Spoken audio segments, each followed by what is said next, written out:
Thank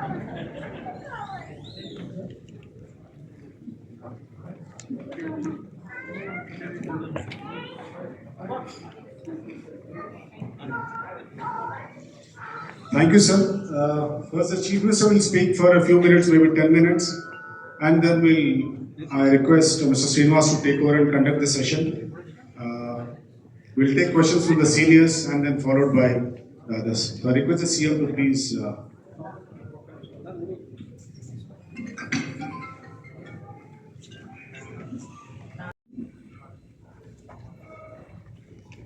Telangana సమాజానికి జాతీయ రాజకీయాలలో తెలంగాణ కాంగ్రెస్ పార్టీ అదేవిధంగా జాతీయ స్థాయిలో కాంగ్రెస్ పార్టీ విధానాలను పోషించబోయే పాత్రను ఇండియా కూటమి ప్రచార సరళికి సంబంధించి పాత్రికేయ మిత్రులు తెలంగాణ సమాజం తరఫున అడగడానికి ప్రశ్నించడానికి ఈ కార్యక్రమానికి విచ్చేసిన పెద్దలందరికీ నమస్కారం. నాకు కాస్త ఆలస్యమైంది, కార్యక్రమాలు పని ఒత్తిడి, మీరందరూ క్షమించాలి. ప్రధానంగా దేశ రాజకీయాలను గమనించినప్పుడు ఎన్డీఏ కూటమి, ఇండియా కూటమి రెండు కూటముల మధ్య ఈ ఎన్నికలు జరుగుతున్నాయి. 17 సార్లు లోక్సభ ఎన్నికలు జరిగినప్పుడు ఏదో ఒక కూటమి, ఏదో ఒక రాజకీయ పార్టీ అధికారంకి రావాలి, సంక్షేమాన్ని అమలు చేయాలి, అభివృద్ధి కార్యక్రమాలు చేపట్టాలి అనే అంశాల ప్రాతిపదికన ఎన్నికలు జరిగినాయి. 18వ లోక్సభ ఎన్నికలు మాత్రం అభివృద్ధి సంక్షేమం చుట్టూత కాకుండా ప్రజాస్వామ్యం ఉండాలా వద్దా, రాజ్యాంగాన్ని మార్చాలా, రిజర్వేషన్లను రద్దు చేయాలా, వ్యక్తుల చేతిలో వ్యవస్థలన్నీ బందీలై బానిసలుగా పనిచేయాలి, ఆ విధానమే మా విధానము అని ఒక సమూహం ఈ ఎన్నికల్లో వస్తే, రెండవ సమూహం ఈ దేశ ప్రజలు చాలామంది ఆలోచన చేయనప్పుడే ఒక బాధ్యతాయుతమైన ప్రజాస్వామికబద్ధ వ్యవస్థగా, సంస్థగా దేశ స్వతంత్రం కోసం, ప్రజల యొక్క స్వేచ్ఛ కోసం, మానవుల యొక్క జీవన ప్రమాణాలు పెంచడమే కాకుండా శాసించే వాళ్ళను ఈ దేశం నుంచి పంపించడానికి అవసరమైన ప్రణాళికలు రచించి ప్రజలకు ఏం కావాలో ప్రజల తరఫున ఆలోచన చేసి ప్రజలకు స్వేచ్ఛనివ్వడానికి త్యాగాలు చేసి ఆత్మ బలిదానాలు చేసి స్వతంత్రాన్ని సాధించి వచ్చిన స్వతంత్రంలో భవిష్యత్ తరాలకు అందించాల్సిన విధి విధానాలను సంయుక్తంగా, అంటే తెల్లదొరల నుంచి అధికార బదలాయింపు జరిగినప్పుడు నేషనల్ గవర్నమెంట్, అంటే స్వతంత్రం కోసం పోరాడిన వాళ్ళందరితో కూడుకున్న ఒక ప్రభుత్వాన్ని ఏర్పాటు చేయడం జరిగింది. ఆ ప్రభుత్వంలో ప్రధానమంత్రిగా జవహర్లాల్ నెహ్రూ గారు బాధ్యత తీసుకుంటే, సర్దార్ వల్లభాయ్ పటేల్ గారు హోంశాఖ మంత్రిగా, డాక్టర్ బాబాసాహెబ్ అంబేద్కర్ గారి నుంచి మొదలు పెడితే శ్యామప్రసాద్ ముఖర్జీ వరకు, అంటే హిందూ మహాసభ నుంచి మొదలు పెడితే కాంగ్రెస్ పార్టీ కావచ్చు, కమ్యూనిస్టులు కావచ్చు, అన్ని రకాల భావజాలం ఉన్న వాళ్ళందరితో ఒక నేషనల్ గవర్నమెంట్ ఏర్పాటు చేయడం జరిగింది. ఆ నేషనల్ గవర్నమెంట్ రాజ్యాంగం రాసుకోవడానికి, ఈ దేశ పరిపాలన భవిష్యత్ తరాలకు ఏ విధంగా అందించాలనో ఒక కమిటీని కాన్స్టిట్యూట్ చేసి కాన్స్టిట్యూంట్ అసెంబ్లీలో వాటన్నిటిని చర్చించి ఈ దేశానికి భవిష్యత్ తరాలకు డాక్టర్ బాబాసాహెబ్ అంబేద్కర్ గారు అధ్యక్షత వహించిన రాజ్యాంగాన్ని దేశానికి అందించడం జరిగింది. ఆ రాజ్యాంగమే మనకు ఖురాన్, ఆ రాజ్యాంగమే భగవద్గీత, ఆ రాజ్యాంగమే బైబుల్గా ఈ దేశంలో ఉన్న 4 ధర్మాలను పాటించే అందరికీ, వివిధ జాతులకు రక్షణ కల్పించే విధంగా సమాజంలో నిర్లక్ష్యానికి, వాళ్ళ యొక్క సమాజంలో వాళ్ళ యొక్క గుర్తింపు కోసం, గౌరవం కోసం, వాళ్ళ అభ్యున్నతి కోసం అన్ని రకాల విధానాలతో కూడుకున్న రాజ్యాంగాన్ని జాతికి అంకితం చేసి ప్రజల చేత ప్రజలే ఎన్నుకునే ప్రభుత్వాలు ఏలాలి, పేదవాడైనా ప్రధానమంత్రి అయినా ఓటు హక్కు ఒకే విధంగా ఉండాలి, ఈ దేశంలో ప్రతివాడు తమల్ని పాలించే వాళ్ళని ఎన్నుకోవడానికి ప్రతి 5 సంవత్సరాలకు అవకాశం కల్పించాలి, అందులో కేంద్ర రాష్ట్ర ప్రభుత్వాలు విడివిడిగా ఉండాలి, కేంద్ర ప్రభుత్వము కొన్ని అంశాలను, రాష్ట్ర ప్రభుత్వం ఇంకొన్ని అంశాలను, కేంద్ర రాష్ట్ర ప్రభుత్వాలు సమ్మిళితంగా తీసుకునే ఇంకొన్ని అంశాలను రాజ్యాంగంలో స్పష్టంగా క్రోడీకరించి ఈ దేశానికి ఒక ఐపీసీ ఇండియన్ పీనల్ కోడ్ని ఎవరైనా తప్పులు చేసినా, ఎవరైనా నేరాలు చేసినా వాళ్ళని శిక్షించడానికి అవసరమైన చట్టాలను తయారు చేసి ఇందులో ఏ జాతి వివక్ష లేకుండా, కుల వివక్ష లేకుండా నేరాలకు పాల్పడిన వాళ్ళను నేరగాళ్ళ కిందని చూసే విధానాన్ని ఈ దేశానికి అందించడం జరిగింది. అదేవిధంగా భిన్న సంస్కృతులను గౌరవించడం, భిన్న సాంప్రదాయాలను పాటించే వాళ్ళను వాళ్ళకు అవకాశం కల్పించడం, వాళ్ళ యొక్క వ్యక్తిగత స్వేచ్ఛకు రక్షణ కల్పిస్తూ కాంగ్రెస్ పార్టీ నిర్ణయాలు తీసుకున్నది. కాంగ్రెస్ పార్టీ తీసుకొచ్చిన విధానాలు క్లోజ్డ్ ఎకానమీ కావచ్చు, పివి నరసింహారావు గారు వచ్చిన తర్వాత సరళీకృత విధానాలు ఓపెన్ ఎకానమీ కావచ్చు, ఈ దేశంలో ప్రజల యొక్క ఆలోచనకు అనుకూలంగా ప్రజలకు ఏం కావాలనో పౌర సమాజం నుంచి పౌర హక్కుల కోసం మాట్లాడే వాళ్ళను, పౌర హక్కుల కోసం కొట్లాడే వాళ్ళను కూడా సంప్రదించి కాంగ్రెస్ పార్టీ ప్రపంచంలోనే ఒక పెద్ద ప్రజాస్వామిక దేశంగా ఈ దేశాన్ని తీర్చిదిద్దింది. ఆ కోణంలోనే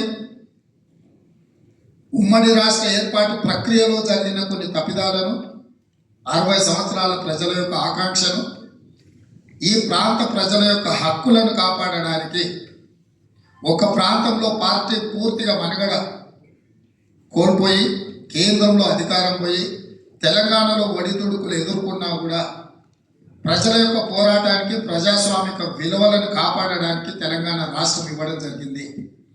ఈ నేపథ్యంలో భారతీయ జనతా పార్టీ 2014-2019 ఎన్డీఏ కూటమి ప్రభుత్వాన్ని ఏర్పాటు చేసి క్రమక్రమంగా సంస్థల్ని, వ్యవస్థల్ని, వ్యక్తులను అన్నిటినీ చెరబడుతూ ఈరోజు రాజ్యాంగాన్ని మారుస్తాం, రిజర్వేషన్లు రద్దు చేస్తామని బర్తెగింపుకు ప్రధానమంత్రి గారు భారతీయ జనతా పార్టీ నిర్ణయం తీసుకునే పరిస్థితిలో ఈ ఎన్నికలు జరుగుతున్నాయి. ఈరోజు మేము ఈ ఎన్నికల్లో గెలవడం ద్వారా కాంగ్రెస్ పార్టీను అధికారంలో తేవడమో లేకపోతే ఇండియా కూటమిని ఆధిపత్యం చెలాయించడం కోసం మేము ఈ ఎన్నికల బరిలో దిగలేదు. 3 తరాలు ఈ దేశం కోసం ఆత్మ బలిదానాలు చేసుకొని త్యాగాల పునాదుల మీద ఏర్పడ్డ గాంధీ కుటుంబము వాళ్ళ నాయకత్వంలో, మల్లికార్జున ఖర్గే గారి నేతృత్వంలో ఈరోజు ప్రజాస్వామ్యాన్ని ఎట్లయినా కాపాడాలి, ప్రజలకు స్వేచ్ఛనివ్వాలి, ప్రజలకు ఇచ్చే స్వేచ్ఛ కోసం అవసరమైతే ఎంత దాకైనా కొట్లాడాలి అన్న ఆలోచనతోటి ఈరోజు కాంగ్రెస్ పార్టీ ఈ ఎన్నికల బరిలో దిగింది. ప్రధానంగా తెలంగాణ రాష్ట్రం విషయానికి వస్తే ఏర్పడ్డ తెలంగాణ రాష్ట్రంలో ఎంతోమంది త్యాగాలు ఉన్నాయి.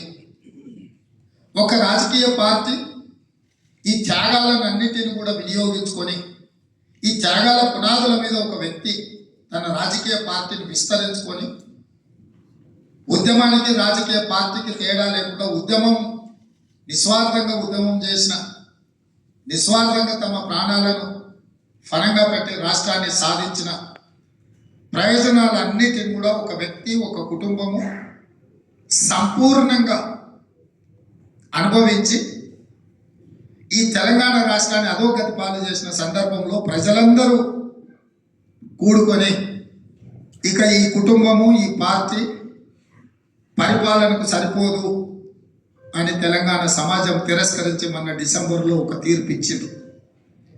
ఈరోజు ఆ కుటుంబము నిస్సహాయంగా లేదా వ్యూహాత్మకంగా లేదా అవసరాల మేరకు రాజకీయ బేరసారాలలో భాగంగా తెలంగాణ సమాజాన్ని, ఈ సమాజాన్ని నిట్ట నిలువుగా చీల్చాలనుకుంటున్న భారతీయ జనతా పార్టీకి అప్పగించడానికి సన్నాహక సమావేశాలను పూర్తి చేసి రాబోయే ఎన్నికలలో భారతీయ జనతా పార్టీకి రాష్ట్రాన్ని అప్పగించడానికి ఒక కుట్ర జరుగుతుంది.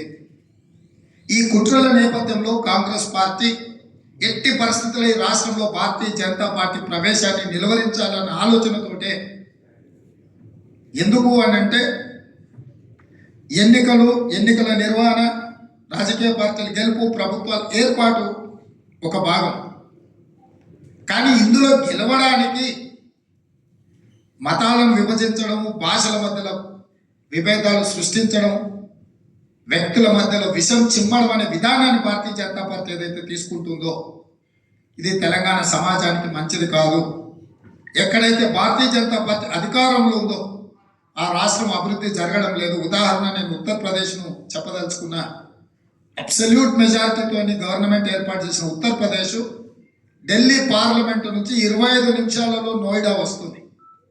మీరు ఒక్కసారి నోయిడాను చూడండి.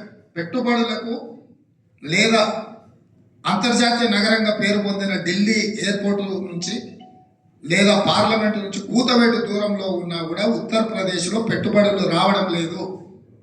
జాతీయ అంతర్జాతీయ సంస్థలు అటువైపు కన్ను కూడా ఎత్తి చూడడం లేదు అంటే ఆ రాష్ట్రంలో ఉన్న శాంతి భద్రతలు, పరిపాలన విధానము, భారతీయ జనతా పార్టీ యొక్క వ్యవహారము. అందుకే ఉత్తరప్రదేశ్ ఎన్నిసార్లు బీజేపీ గెలిచినా ఆ రాష్ట్రంలో ఆ పార్టీ తీసుకుంటున్న విధానాల వల్ల పెట్టుబడులు రావడం లేదు. ఈరోజు అదే తెలంగాణ హైదరాబాద్ నగరంలో ప్రధానంగా 94 నుంచి 2004 వరకు తెలుగుదేశం కావచ్చు, 2004 నుంచి 2014 వరకు కాంగ్రెస్ పార్టీ కావచ్చు, 2014 నుంచి 2023 వరకు చంద్రశేఖరరావు కావచ్చు.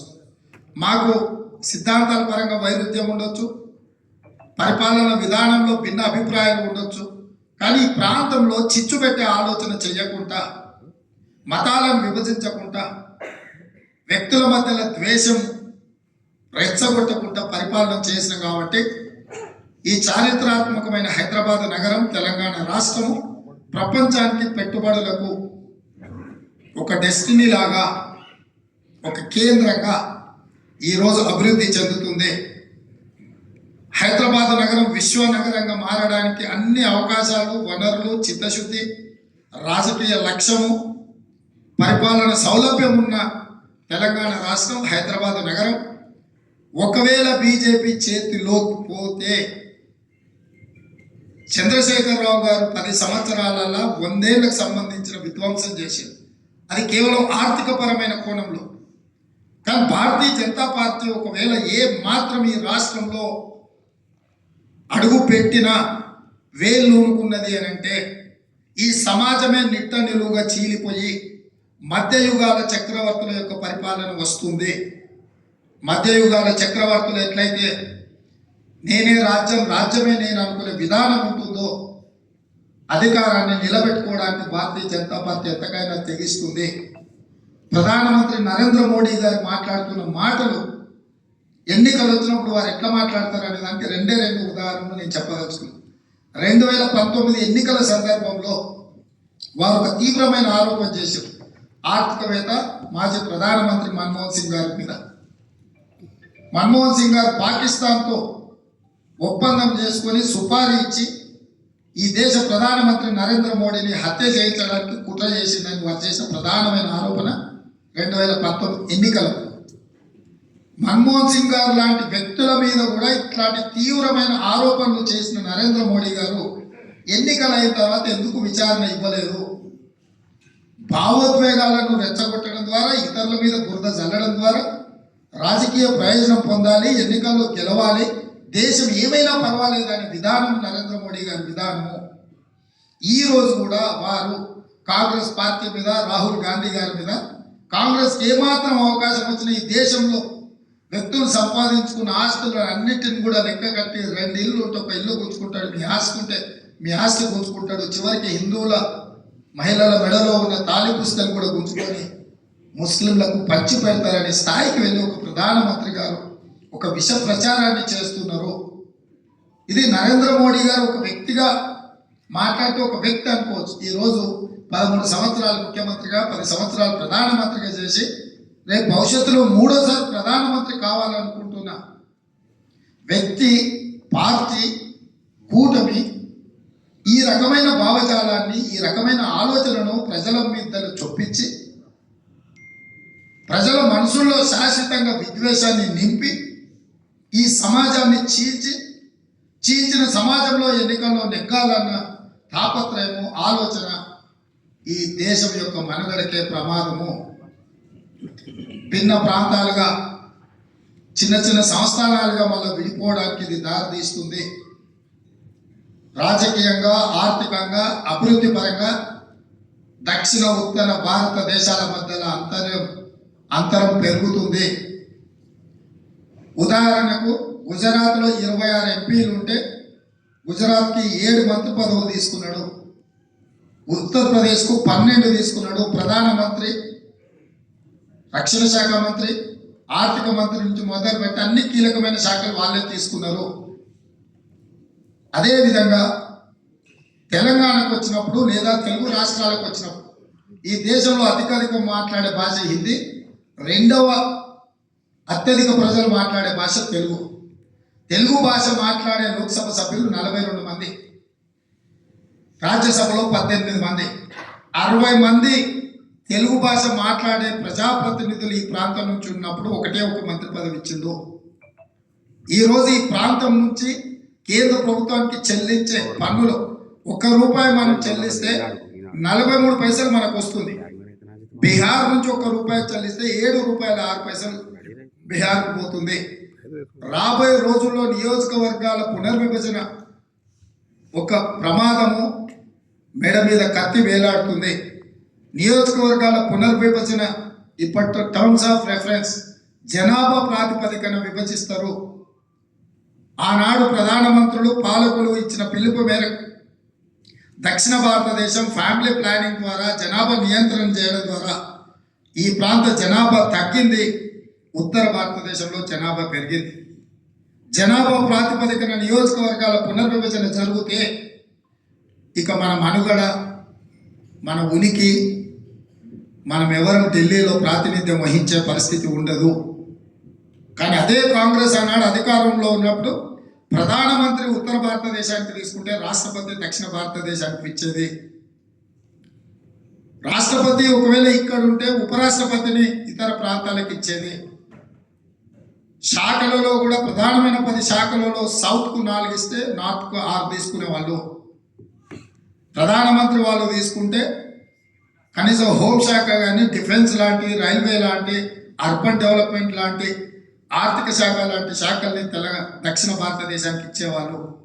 ఈరోజు ఆ సమతుల్యత లోపించింది. ఈ సమతుల్యత లోపించడానికి 1 నేషన్ 1 ఎలక్షన్ అనే స్లోగన్ కానీ, 1 nation 1 election 1 person, the person is Narendra Modi. Person centric politics ఈ దేశంలో ప్రధానంగా ఇప్పుడున్న భారతీయ జనతా పార్టీ విధానంలో ఈ దేశానికి తీరని నష్టాన్ని చేకూర్చబోతున్నాయి. అత్యంత ఈ కీలకమైన సందర్భంలో ఇండియా కూటమి వర్సెస్ ఎన్డీఏ కూటమి ఎన్నికలు జరుగుతున్నాయి. ఈ ఎన్నికల్లో ప్రజలు, విఘ్నులు, పౌర హక్కుల సంఘాల కోసం మాట్లాడే వాళ్ళు, ప్రజాస్వామ్యాన్ని రక్షించాలని ప్రజాస్వామిక ప్రేమికులందరూ కూడా చైతన్యంతో కదలాల్సిన అవసరం ఉన్నది. అవగాహన కల్పించాల్సిన బాధ్యత ఉన్నది. పోలింగ్ బూత్లోకి వెళ్ళి ఓటు వేయాల్సిన అవసరం ఉన్నది.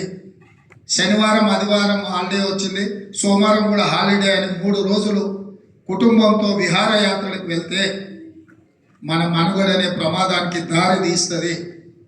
కాబట్టి ఇది అందరం సామాజిక బాధ్యతగా ఈ సమాజాన్ని కాపాడుకునే వ్యక్తులుగా మన బాధ్యతలు నిర్వహించడమే కాకుండా ఇక్కడ ఉన్న పాత్రికేయ మిత్రులందరూ కూడా నా విజ్ఞప్తి, ఈ ఎన్నికలు మనం మనుగడనే ప్రశ్నించే ఎన్నికలు.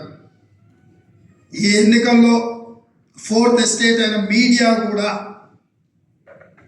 తమ బాధ్యతలు నెరవేర్చాలా నెరవేర్చకూడదా, కనుసైగలతోనే పని చేయాలనా అనే పరిస్థితిని కల్పించే ఎన్నికలు. అందుకే మీరు కూడా కొంత కష్టమైన కొంత నష్టమైన వ్యవస్థ కోసం, ఈ సమాజం కోసం, ఈ దేశం కోసం ఒక అడుగు ముందుకు వేయాలి. ఆనాటి సోయబుల్లా ఖాన్ గారు కావచ్చు, సూరవరం ప్రతాప్ రెడ్డి గారు కావచ్చు, మహామహులు స్వతంత్రం కోసం గలం విప్పిన వాళ్ళు, కలం పట్టిన వాళ్ళను స్ఫూర్తిగా తీసుకోవాల్సిన అవసరం ఆ పాత్రికేయ మిత్రులకు మనందరికీ కూడా ఉన్నది. ఆ దిశగా కదులుదామని, ఆ దిశగా ప్రయత్నం చేస్తున్న కాంగ్రెస్ కూటమికి మీ అందరి వైపు నుంచి సహకారం ఉండాలి అని, బీజేపీ అధికారంలోకి రావడం అది ఏదో మొత్తం దేశాన్ని వాళ్ళకి అప్పగిచ్చినట్టు, ఈ దేశంలో ఏ ప్రయోగమైనా మేము చేస్తామని ఏదైతే ఆలోచన చేస్తుందో, ఈ విధానం అన్ని వ్యవస్థలని విధ్వంసం చేయడానికి ఉపయోగపడుతుంది. అందుకే ఈరోజు ఈ దేశం యొక్క భవిష్యత్తు కోసము ఎన్డీఏ కూటమిని ఓడించడం ద్వారా, నరేంద్ర మోడీ గారిని గద్దెదించడం ద్వారా మనందరం కూడా ఈ సమాజంలో చైతన్యం ఉన్నది, ఈ సమాజ నిర్మాణం కోసం కొంత పని చేస్తాము, మనకు ఆ సామాజిక బాధ్యత ఉన్నదని ముందుకు వెళ్ళడానికి ఉపయోగపడాల్సిందిగా ఆ దిశగా మనం అడుగులు వేద్దామని చెప్పి మా మిత్రులందరికీ తెలియజేస్తూ నేను సెలవు తీసుకుంటున్నాను. 1500 కోట్ల రూపాయలు రీజనల్ పార్టీ బీఆర్ఎస్కి వచ్చినాయి. సో ఈ ఎన్నికల నిర్వహణలో ఎవరైనా వాళ్ళ జాయజాతులు అమ్మో, వాళ్ళ జాగీర్దారులు, జమీందారులు, వజ్రాలు, వైదూర్యాలు అమ్మో ఎవరైనా ఎన్నికల్లో పోటీ చేసిండ్రా? ఈరోజు భారతీయ జనతా పార్టీ దేశ స్థాయిలో ఎన్నికలకు ఎన్ని వేల కోట్ల రూపాయలు ఖర్చు పెడుతుందో మన కళ్ళతో చూస్తున్నాము. బీఆర్ఎస్ ఎంత ఖర్చు పెడుతుందో మనం చూస్తున్నాము. కాంగ్రెస్ పార్టీ ఆర్థిక పరిస్థితి మా అకౌంట్లో సీజ్ చేస్తే రైల్వే టికెట్లు కొనడానికి కూడా అవకాశం లేని దీనావస్థలో, మీడియాలో ప్రచారానికి ప్రకటనలు ఇవ్వడానికి కూడా రూపాయి లేని పరిస్థితిలో కాంగ్రెస్ పార్టీ ఈరోజు ఎన్నికలను ఎదుర్కొంటుంది. రాహుల్ గాంధీ గారు భారత్ జోడో యాత్ర చేసినప్పుడు కూడా ఎన్ని ఆర్థిక ఇబ్బందులు ఎదుర్కొన్నామో మాకు తెలుసు. అందుకే నేను ఒక సూటిగా ప్రధానమంత్రి గారికి ఒక సవాల్ విసిరిన, ఈ ఎలక్టోరల్ బాండ్స్ నుంచి ఈ ఎలక్షన్ ఎక్స్పెండిచర్ వరకు దేశంలో జరిగిన అన్ని సమావేశాలను క్రోడీకరిద్దాం, ఒక కమిషన్ అపాయింట్ చేద్దాం. ఏ కార్పొరేట్ కంపెనీలు కరప్షన్ ఛార్జెస్ ఎదుర్కొంటున్న వాళ్ళు, లిక్కర్ స్కామ్లో క్యాష్ ఇచ్చిందని ఎదుర్కొంటున్న వాళ్ళు, కేంద్ర ప్రభుత్వానికి ఇచ్చిన ఎలక్టోరల్ బాండ్స్ నుంచి వాళ్ళకు వచ్చిన 8000 ఎలక్టోరల్ బాండ్స్ వరకు, కాంగ్రెస్ పార్టీ మీద ఆరోపణ చేస్తున్న ఆర్ఆర్ ట్యాక్స్ వరకు ఒక కమిషన్ అపాయింట్ చేసి విచారణ చేయిద్దాము, ప్రధానమంత్రిగా మీరు ఆదేశాలు ఇవ్వండి అని చెప్పి ముఖ్యమంత్రిగా స్పష్టంగా వారికి విజ్ఞప్తి చేసిన. ఇప్పుడు కూడా నేను ఆ మాట కట్టుబడి ఉన్నా. నరేంద్ర మోడీ గారు, అమిత్ షా గారు, లేకపోతే భారతీయ జనతా పార్టీ నాయకులు ఈ ఎన్నికల్లో పెడుతున్న ఖర్చు మనం కళ్ళతో చూస్తున్నాం. నిర్వహించిన సమావేశాలు మన కళ్ళ ముందు ఒక్కొక్క సభకు, ఒక్కొక్క సమావేశం ఎంత ఆర్భాటంగా, ఎంత ఖరీదైన విధానంలో నిర్వహిస్తున్నారు. వాళ్ళకి నిధులు ఎక్కడి నుంచి వచ్చినాయి? ఎన్నికలు అనేది ఎవరో ఒకరు సన్నిహితులో, లేకపోతే మనకు సంబంధించిన వాళ్ళు, లేదా వ్యాపార సంస్థలు ఏదో ఒక సహాయం అందిస్తేనే ఈరోజు ఎన్నికలు నడుస్తున్నాయి. ఏ నాయకుడైనా ఎన్నికల ముందల ఆస్తులు అమ్మి ఖర్చు పెట్టిన వాళ్ళు ఎవరున్నారో 1-2% ఎవరైనా ఉండొచ్చు. 95% ఇతరులు ఇచ్చే నిధుల మీదనే ఎన్నికల్లో పోటీ చేస్తున్నారు, పార్టీలు సభలు సమావేశాలు పెడుతున్నారు.